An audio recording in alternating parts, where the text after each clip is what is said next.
All right, buckle up, everyone, because today's deep dive is going to be a wild ride. We're talking Sean Diddy Combs, a whole lot of controversy, and some serious legal questions. Yeah. And to help us sift through this mountain of news articles, social media posts, and even court documents, we got our expert here, ready to unpack it all. Absolutely. This case, it's like a collision of celebrity, legal battles, and even politics. Really makes you think about power, image versus reality, you know?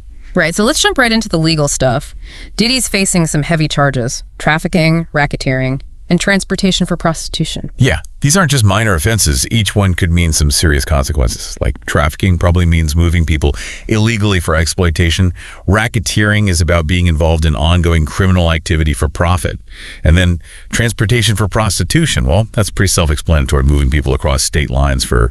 So we're talking potential jail time if he's convicted? Yeah, potentially a lot of time, but... It's important to remember he's pleaded not guilty, and the trial isn't until May 2025, so this is going to be a long legal battle, and who knows how it'll all shake out. Okay, so let's dig into what's being said. These freak-off parties, they're a big part of this case. We've got firsthand accounts from a party planner, and it sounds like these weren't your average Hollywood gatherings. They were, well, extravagance and understatement. $500,000 just for mirrors. Yeah, the party planner described the mirrors everywhere, basically creating this hypersexualized environment.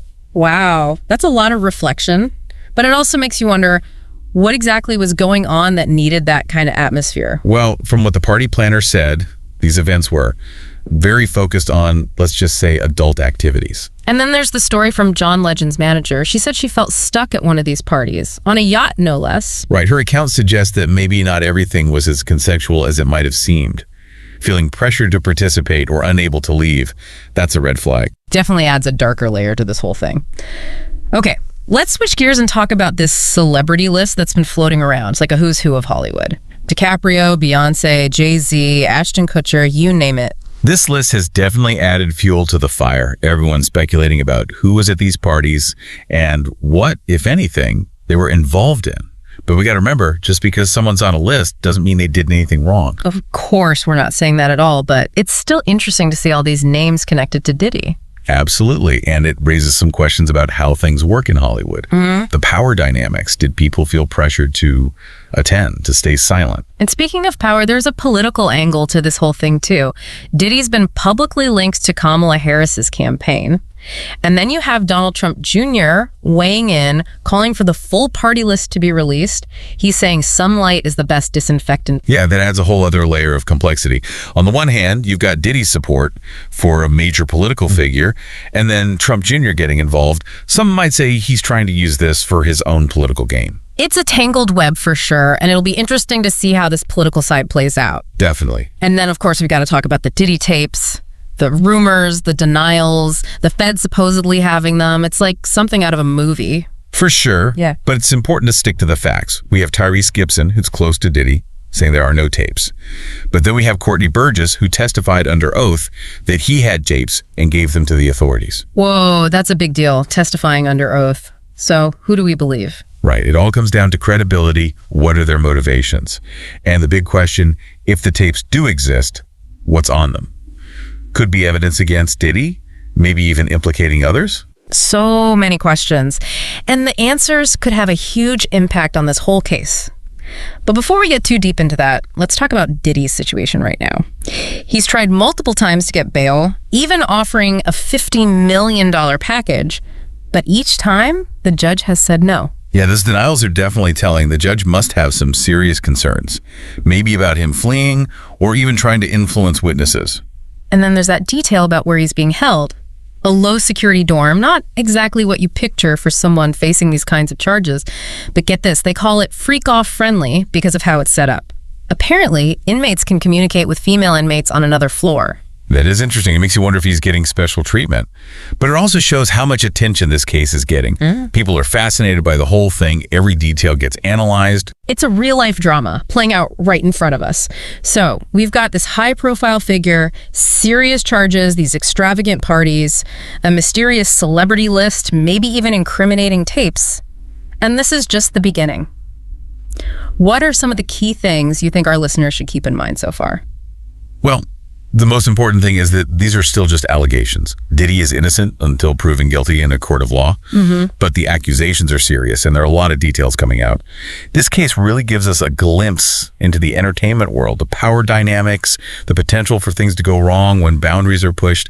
It's a lot to think about. It's a case with more questions than answers right now, that's for sure. So let's go back to those freak-off parties. We've talked about how over-the-top they were, the mirrors, the whole vibe. But what exactly is Diddy being accused of doing at these things?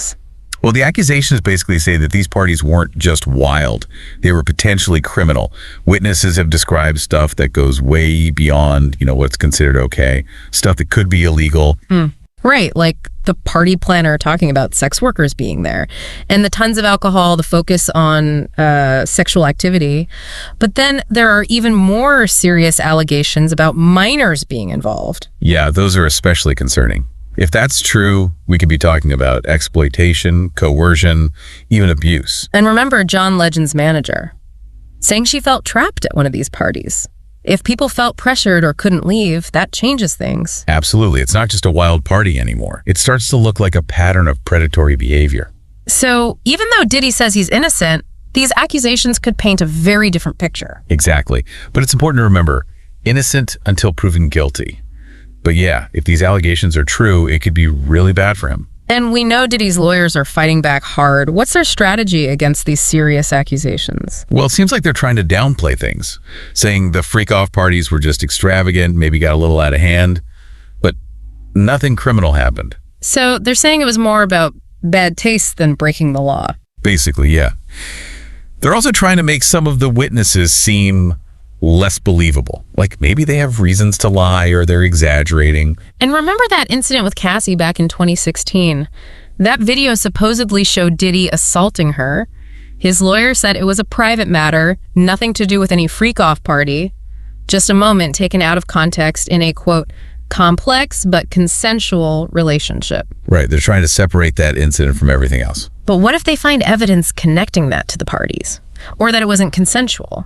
Then their defense starts to fall apart. And that's where those Diddy tapes come back in. If those tapes exist and they show illegal stuff happening or contradict what Diddy's lawyers are saying, that changes everything. And we can't forget about Courtney Burgess. He said he had the tapes and gave them to the authorities. He was willing to testify under oath. That's pretty serious. Yeah, that definitely adds credibility to the whole Diddy tapes thing. And it raises the stakes. What's actually on those tapes? Do they show crimes happening at the parties? Do they show people who can back up what the witnesses are saying? So many unknowns. That's why everyone's so focused on these tapes. Okay, back to that celebrity list for a second. We've got all these A-listers connected to Diddy and these parties. But is there any real proof they were involved in anything illegal? That's the big question, isn't it?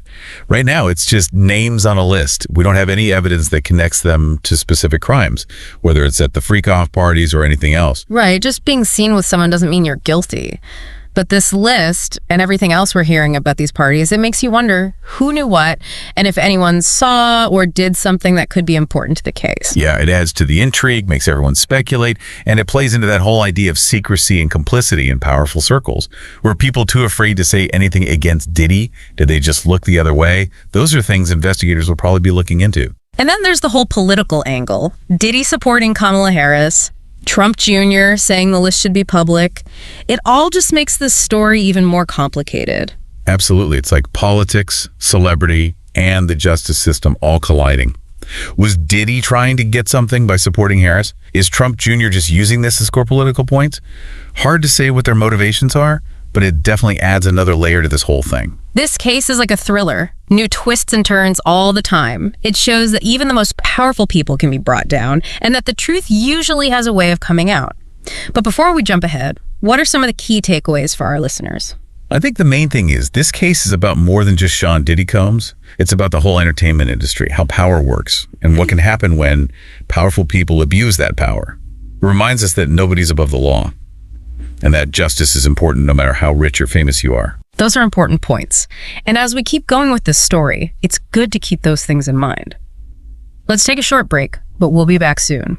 We'll be diving even deeper into this case, looking at the evidence, the legal stuff, and how this whole thing might affect Diddy's legacy and the entertainment world.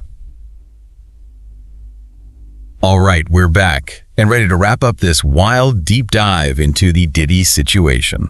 It's been a journey, that's for sure. And as we've seen, this is more than just celebrity gossip. We're talking about power, abuse of power, and whether those at the top are held accountable. Exactly. So for this last part, let's shift gears a bit. We've talked a lot about the accusations, the evidence, all the legal stuff, but what about the people involved?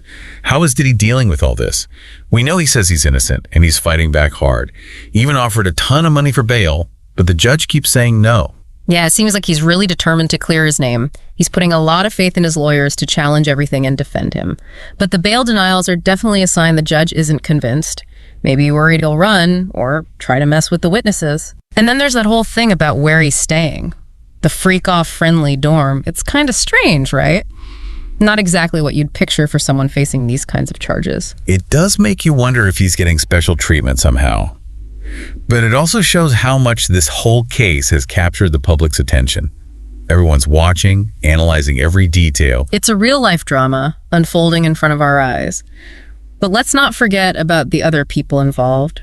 What about the potential victims? What's their side of this story? That's a really important part of this. We can't ignore that. If these accusations are true, then people have been hurt, maybe exploited, maybe even abused. Their voices need to be heard. Their experiences matter. We've heard from the party planner. She said she was uncomfortable with how sexualized everything was. And then there are others who say they were underage when this stuff allegedly happened. Yeah, if those allegations are true, that's incredibly serious.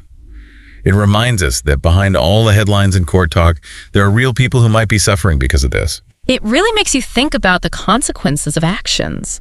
And those consequences can reach far beyond just the people directly involved. Diddy's family, his friends, his business partners, they're all caught up in this too. Absolutely. It's like a ripple effect, showing how connected we all are and how one person's actions can have a huge impact on so many others. So as we wrap up this deep dive, I'm just struck by how complicated this whole story is. It's more than just accusations and legal strategy. It's about power, privilege, and what happens when those things are abused. Yeah, it's a reminder that we all need to be held accountable for our actions, no matter who we are or how much money we have. We've covered a lot of ground here, looking at the allegations, the evidence, the legal back and forth, and we've talked about how this could affect people's lives. But like with any case that's still going on, there are still more questions than answers. What's going to happen at the trial? Will new evidence come out? How will this change Diddy's legacy and the entertainment world as a whole?